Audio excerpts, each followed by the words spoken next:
tujuan dan fungsi dari IPPNU tersendiri? Nah, tujuan dari IPPNU banyak program-program yang bagi saya itu memang benar-benar dibutuhkan oleh para pelajar itu sudah terlaksana dan juga eh, sebelumnya ke masa sekarang itu dari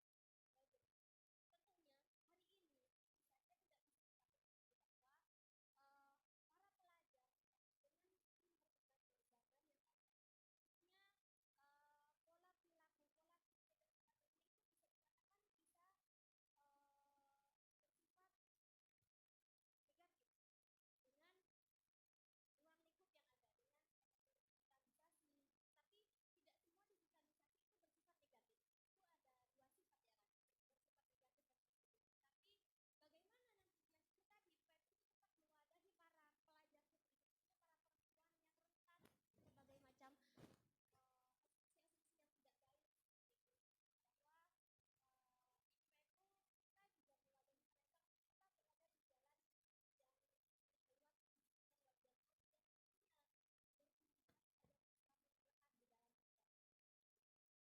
kami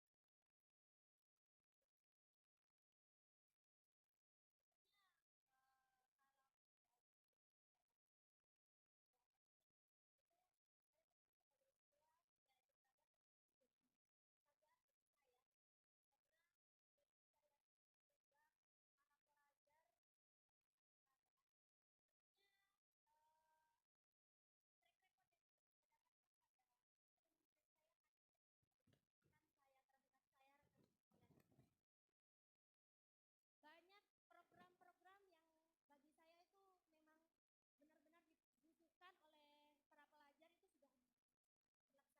itu sampai 32 PKPR yang ada.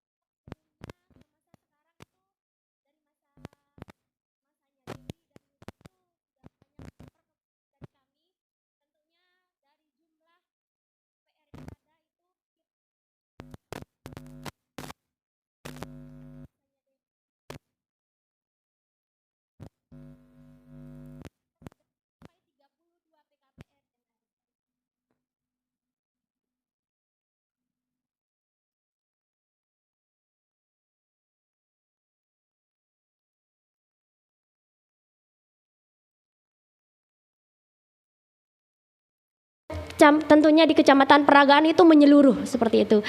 Nah, target bagi kita atau karena masa jabatan kita sebentar lagi akan usai di akhir tahun ini, tentunya kami berharap untuk masa yang selanjutnya itu makin membuat Kecamatan Peragaan semakin luar biasa.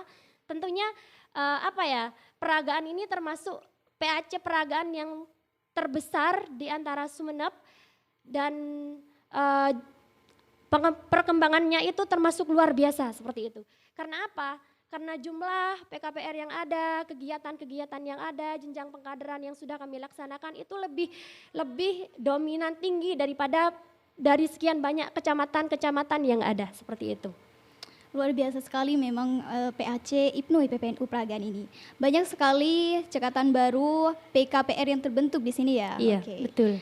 Lanjut kita masuk ke topik yang kita bahas. Sesuai dengan tema yang kita angkat kali ini, tema kita kali ini adalah IPPNU in Action Toward Golden Generation Indonesia 2045. Tentunya di sini kita mendengar istilah Gold Generation. Nah, kira-kira apa sih yang dimaksud dengan Gold Generation itu Rekanita? Mungkin dari Rekanita bisa menjelaskannya kepada kami semua. Iya, baik. Golden Generation ya kan? Ya, itu maksudnya adalah generasi emas. Nah, kenapa pada saat ini kita Indonesia mengusung tentang tema generasi emas bahwa Indonesia itu akan emas pada tahun 2045? Ya. Karena pada tahun 2045 ini Indonesia akan 1 abad masa kemerdekaan. Seperti itu. Makanya kenapa mengusung tema pada tahun 2045 ini Indonesia akan emas? dengan adanya dengan adanya sumber daya yang ada pada saat ini, kita harus bagaimana melatih mereka atau mendidik mereka untuk bagaimana mencapai Indonesia emas itu pada tahun 2045 dari sekarang. Tentunya para pelajar, para IPPNU IPPNU itu merupakan suatu hal yang perlu kita didik dari sekarang untuk menentukan Indonesia generasi emas ini berhasil atau tidak pada 2045, seperti itu. Nah, tentunya emas tidak akan pernah menjadi perak, emas tetaplah emas, seperti itu ya kan. Jadi dari sekarang kita perlu menanamkan generasi yang emas, generasi yang berkilau. Tentunya berkilau itu tidak suram, intinya mereka itu harus bagaimana bisa memerangi media digital. Tentunya sekarang semuanya serba digital, seperti itu.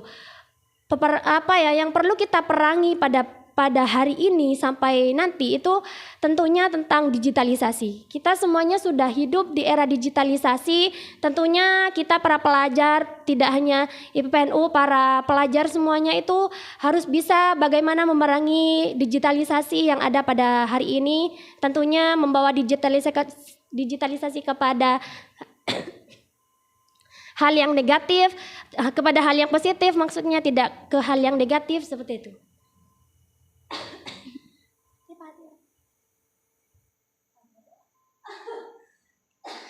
Oke, baik rekan Ita, itu ya yang disampaikan terkait apa itu Gold Generation. Barusan sudah disinggung terkait Indonesia Emas pada tahun 2045.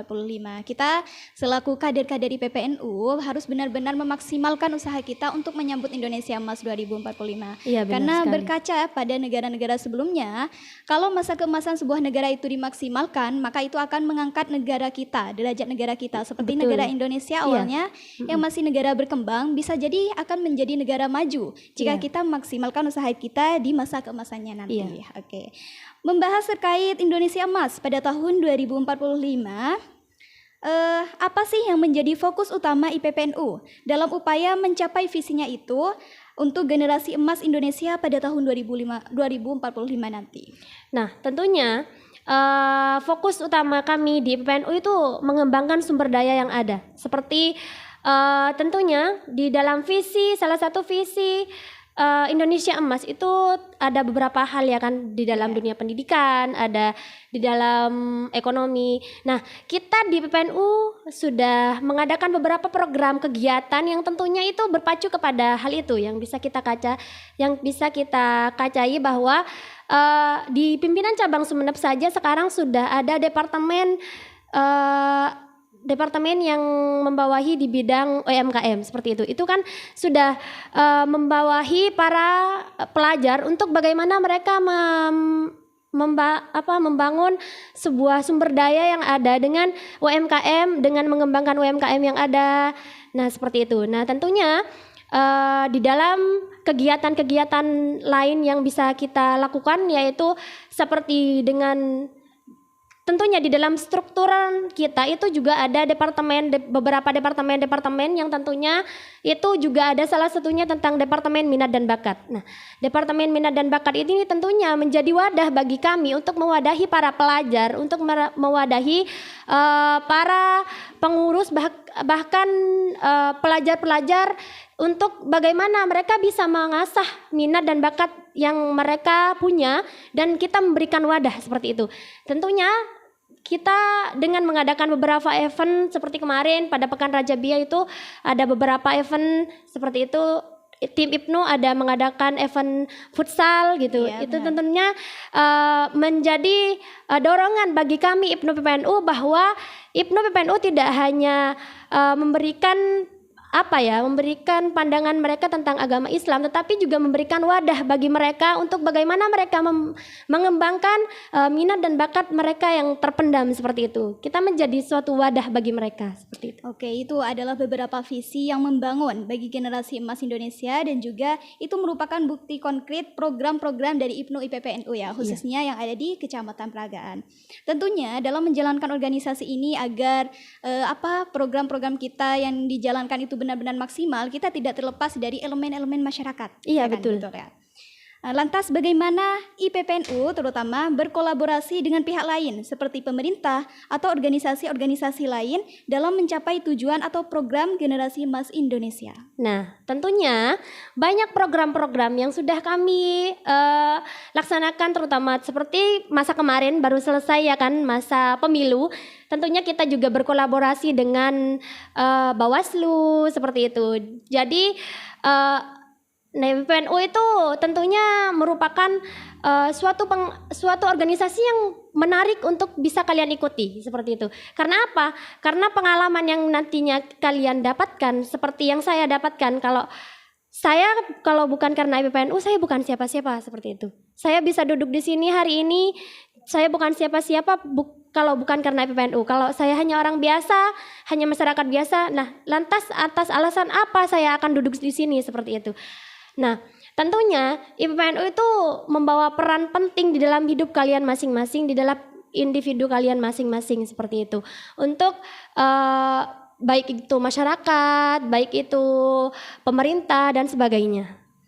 Baik, itu adalah pemaparan banyak terkait topik kita kali ini dan pendengar setia Peragaan Station 87,9 FM. Sekarang waktunya kita break dan kita akan menghadirkan lagu-lagu menarik untuk Suara Pelajar. Membahas tema yang barusan sudah dipaparkan secara jelas terkait Gold Generation, kemudian IPPNU, dan kini kita merambah kepada tantangannya. Tentunya dalam menjalankan program-program IPNU maupun IPPNU, dan sekarang kita membahas terkait IPPNU. Kira-kira tantangan utama yang dihadapi IPPNU dalam menjalankan misinya menuju generasi emas Indonesia itu apa? Dan bagaimana solusi yang ditawarkan atau bagaimana cara mengatasinya? Baik, tentunya tantangan bagi para pelajar IPPNU itu tentunya ada dua. Yang pertama itu moralitas dan yang kedua itu adalah digitalisasi. Nah, sekarang digitalisasi itu merambah dengan begitu pesat seperti itu. Sekarang segalanya sudah serba digitalisasi, kita mau makan tinggal pakai handphone, semuanya sudah digitalisasi gitu. Bahkan sekarang sudah ada digitalisasi yang namanya AI seperti itu. Nah, itu kita sudah tidak perlu kebingungan untuk mencari jawabannya seperti apa. Kita tinggal mengetik pertanyaannya kita apa, AI tinggal menjawab. Kita tinggal mengopi seperti itu. Nah, bagaimana kita mampu memerangi keadaan AI atau digitalisasi yang ada, bahwa dengan adanya AI ini sebenarnya bersifat positif dan negatif. Positifnya kenapa? Dengan adanya AI kita bisa lebih mudah untuk mengeksplor, AI memberikan jawaban kita, bukan berarti kita harus menyalin dan menempel seperti itu pada saat kita mendapatkan tugas dari dosen semisal ya. Nah, tapi AI itu memberikan pandangan kepada kita, memberikan jalan bahwa seperti ini jawabannya, tapi bagaimana kita bisa mengolah jawaban dari AI itu, tapi bukan berarti harus menyalin seperti itu. Iya, benar. Nah, sisi negatifnya sekarang itu semuanya sudah seperti yang saya katakan, digitalisasi serba AI gitu. Jadi tidak perlu kesulitan untuk melakukan segala hal, menjawab segala hal seperti itu. Kita ketika mau melakukan apapun itu tinggal ketik, seperti semisal kita mau jahit baju gitu. Kita tidak perlu orang lain untuk bisa menuntun kita, tetapi kita cuma cukup HP dan pakai data saja ya kan. Iya, benar. Kita tinggal ketik, semisal di YouTube cara untuk menjahit baju seperti ini sih. Nah, makanya semua generasi saat ini itu sudah ketergantungan kepada HP, pada Android, kepada AI seperti itu. Nah, bagaimana generasi saat ini itu tidak mampu memerangi digitalisasi yang ada, memerangi dalam kategori membawa digitalisasi ini kepada hal yang positif seperti itu. Nah, tentunya media sosial sekarang itu banyak dipergunakan orang, banyak membawanya ke hal yang negatif, ada yang membawanya ke hal positif. Nah, kita di IPNU PPNU mengadakan kegiatan seperti itu ya. Di media kita itu dimanfaatkan untuk hal yang positif tentunya dengan dengan seperti sekarang kan bulan Ramadan menerbitkan beberapa pamflet-pamflet berkah Ramadan seperti apa, seperti itu sunnah-sunnah Ramadan seperti apa. Nah itu yang dinamakan salah satu contoh membawa media sosial digitalisasi kepada hal yang positif seperti itu. Baik, bagus sekali untuk itu merupakan tantangannya ya beserta solusi yang ditawarkan oleh kami kader di PPNU. Luar biasa sekali.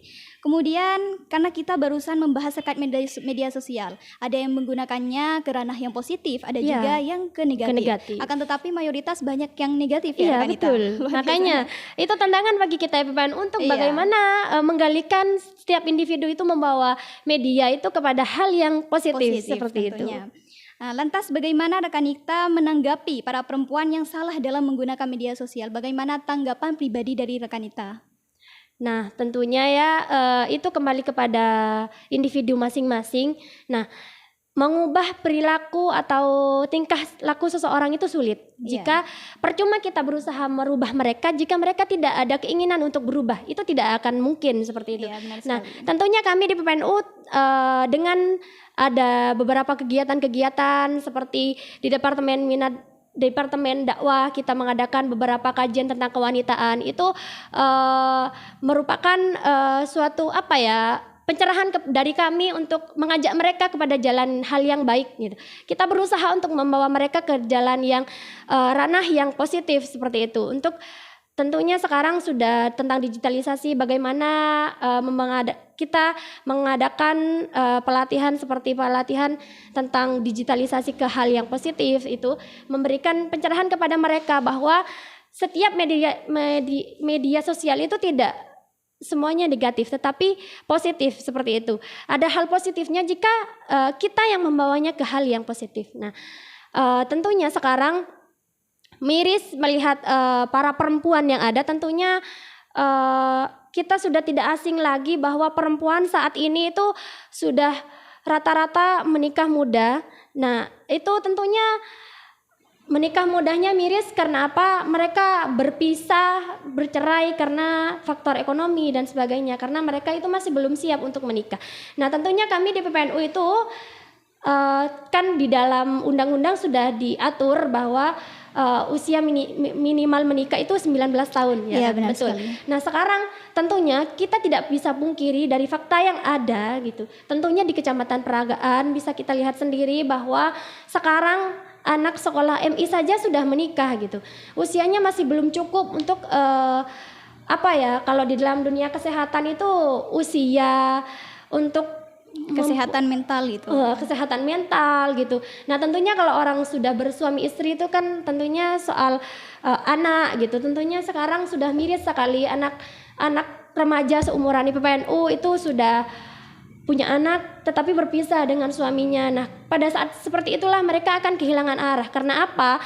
Karena mereka masih belum mempunyai jati diri mereka yang sesungguhnya. Karena mereka masih belum mempunyai kemandirian, karena dari awal mereka beranjak dewasa mereka langsung menikah gitu, seperti itu, ketergantungan kepada laki-laki. Nah, tentunya itu juga berpengaruh dari media sosial. Karena apa?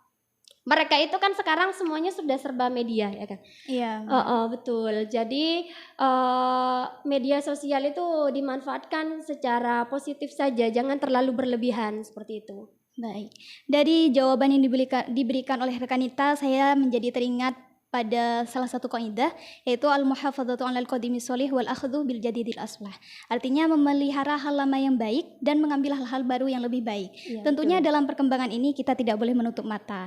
Jangan salahkan media sosialnya jika kita mengarahkan pada hal negatif. Salahkan diri kita sendiri. Tapi bagaimana caranya kita harus mengarahkannya pada hal yang positif. Karena kita tidak bisa menghindari perkembangan zaman yang begitu pesatnya. Oke. Tentunya saat ini kita masih berada di suasana bulan Ramadan. Dan ini menjadi refleksi kita selaku kader IPPNU. Kira-kira hal positif apa yang bisa kita laksanakan secara individual ya bagi para pelajar putri yang tergabung dalam IPPNU untuk menghidupkan bulan Ramadan ini? Nah, tentunya kami di Kecamatan Peragaan itu ada beberapa kegiatan-kegiatan selama kami di bulan Ramadan, yaitu Hot Meal Quran dan buka bersama. Nah, tentunya itu bersifat positif di dalam bulan Ramadan, karena tidak ada, kita di dalam bulan Ramadan tidak hanya tidur-tiduran, uring-uringan, main HP gitu. Jadi startnya itu kita jam 3 itu sudah mulai Hot Meal Quran bersama-sama gitu, PPNU, seperti itu. Tentunya juga ada beberapa kegiatan-kegiatan lain seperti Ramadan berbagi, bagi-bagi takjil gitu, seperti itu. Banyak sekali ya. Itu betul. kegiatan di PAC sudah sangat banyak, apalagi kita mengerucut pada kegiatan di PR dan juga PK, banyak sekali. Jadi benar-benar produktif IPPNU yang di Kecamatan Peragan ini.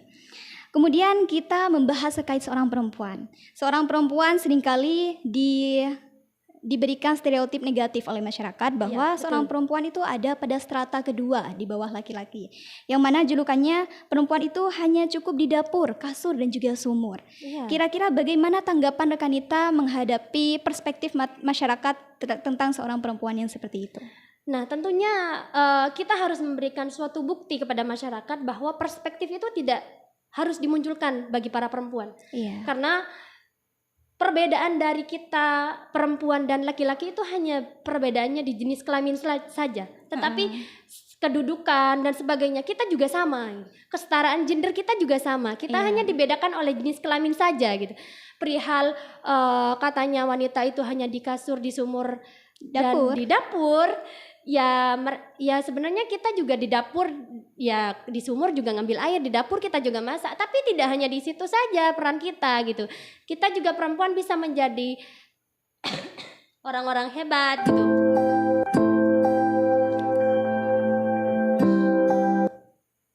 Oke, maaf kesalahan teknis, silakan rekanita dilanjut.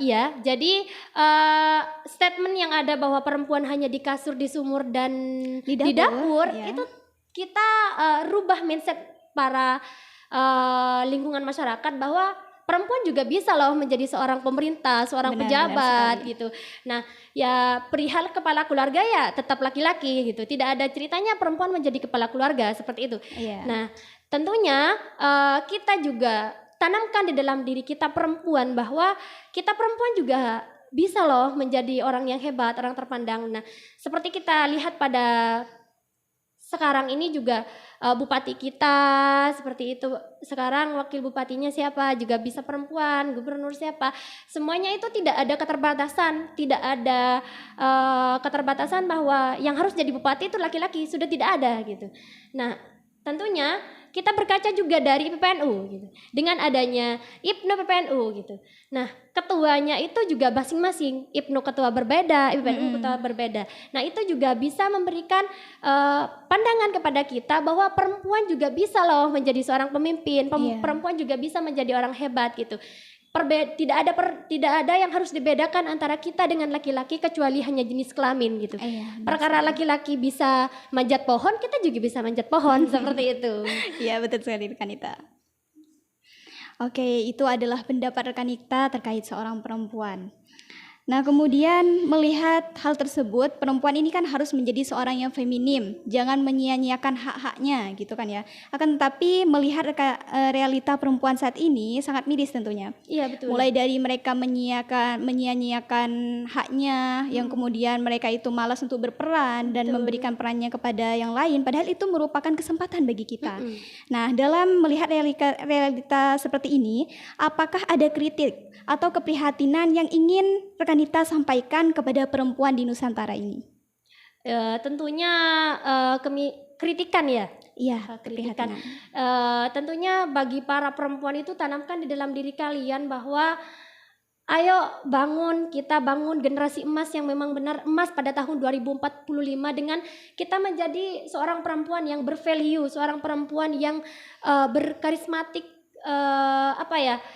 perempuan yang hebat seperti itu, perempuan yang bisa berdiri di kaki sendiri. Kita tidak perlu bergantungan kepada siapapun, laki-laki bahkan pasangan kita seperti itu.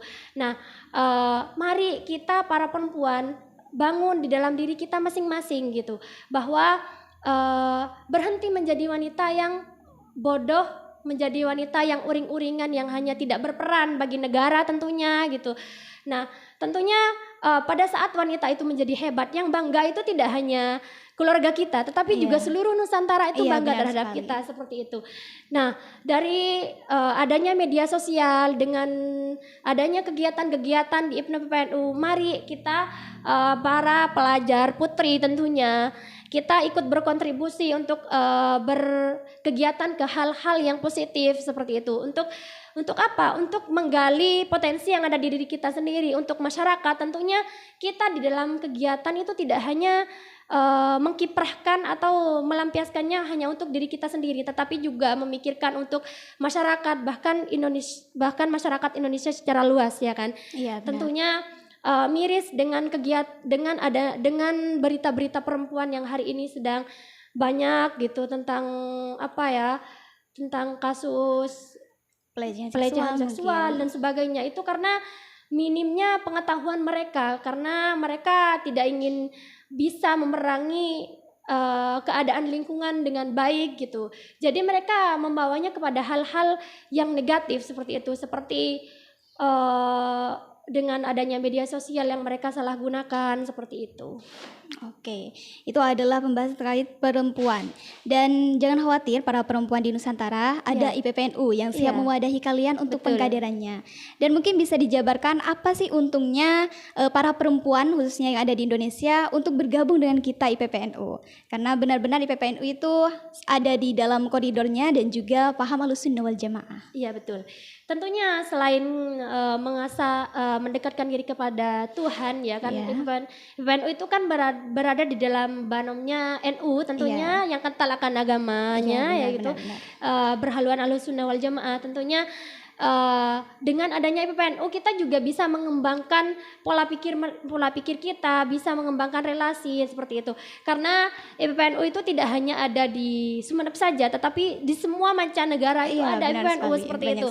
Nah, itu relasinya tentu ya sangat besar sekali bagi para pelajar gitu. Nah, tentunya kami di PPNU itu tentunya akan selalu berusaha untuk bagaimana memberikan wadah kepada setiap kebutuhan-kebutuhan perempuan untuk kami tampung seperti itu. Seperti misalnya di dalam dunia pendidikannya. Nah, kami di peragaan itu kami sudah mengadakan MOU dengan kampus Instika untuk mengadakan beasiswa pelajar NU. Nah, tentunya keterbatasan para pelajar tentunya bagi para perempuan itu kami wadahi dengan adanya beasiswa tersebut, ketidakmampuan mereka di dalam biaya, semisal di dalam keluarganya. Tentunya itu miris sekali, kasihan dengan generasi yang ada pada saat ini seperti itu. Ketika keterbatasan di dalam pendidikannya, kita wadahi dengan kita mengadakan MOU bersama dengan beberapa perguruan tinggi. Nah, kami juga di pimpinan cabang juga mengadakan MOU dengan kampus yang baru di Uniba tentunya. Jadi tentunya itu merupakan peluang besar bagi para pelajar PPNU untuk bagaimana mereka tetap melanjutkan pendidikannya mereka seperti itu. Oke, luar biasa sekali ternyata hal yang diberikan oleh IPPNU bagi para pelajar yang mengalami keterbatasan ekonomi sehingga mereka masih bisa tetap melanjutkan pendidikan kepada perguruan tinggi. Oke, luar biasa sekali. Banyak sudah pembahasan yang sudah kita bahas, dan terakhir ini rekan Nita, apakah ada pesan, mungkin ada motivasi juga yang ingin disampaikan kepada perempuan-perempuan yang ada di Nusantara, khususnya di Kecamatan Peragaan, agar kita bisa kembali pada koridornya dan bisa menunjukkan integritas kita sebagai seorang perempuan, sehingga kita bisa turut berperan dalam Indonesia Emas 2045 nanti. Ya, tentunya mari kita bangun di dalam diri kita masing-masing bahwa kita harus menjadi perempuan yang berbeda dari perempuan lainnya. Ketika kita masuk di PPNU, kita bisa menjadi perempuan yang berbeda dari perempuan lainnya. Karena apa? Karena kemampuan dari kita itu tentunya perempuan yang berbeda itu, kita di PPNU tentunya sudah bisa, contohnya seperti saya bisa public speakingnya seperti itu. Luar biasa. Jadi nanti di PPNU itu tentunya diasah dari awal gitu. Nah, itu menjadi bekal pada saat kalian akan melanjutkan ke jenjang-jenjang selanjutnya seperti itu.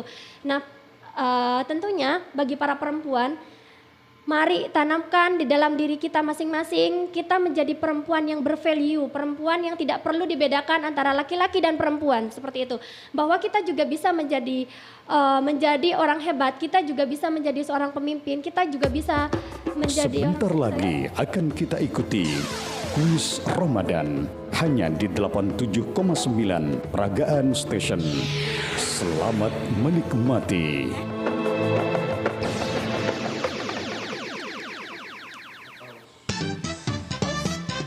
Terima kasih penggemar tetap stay tune di 87,9 Peragaan Station. Jangan bergeser dari channel ini. Baik, karena keterbatasan waktu para pendengar setia Peragaan Station 87,9 FM. Dan kita akhiri acara kita yaitu Suara Pelajar kali ini. Terima kasih karena sudah mengikuti acara kami dari awal hingga akhir. Dan saya Haflatul Zahra beserta rekanita Habibatul Saada pamit undur diri. Selamat siang dan akan dilanjutkan dengan acara berikutnya. Peragaan Station 87,9 FM, satu hati, satu frekuensi. Wassalamualaikum warahmatullahi wabarakatuh.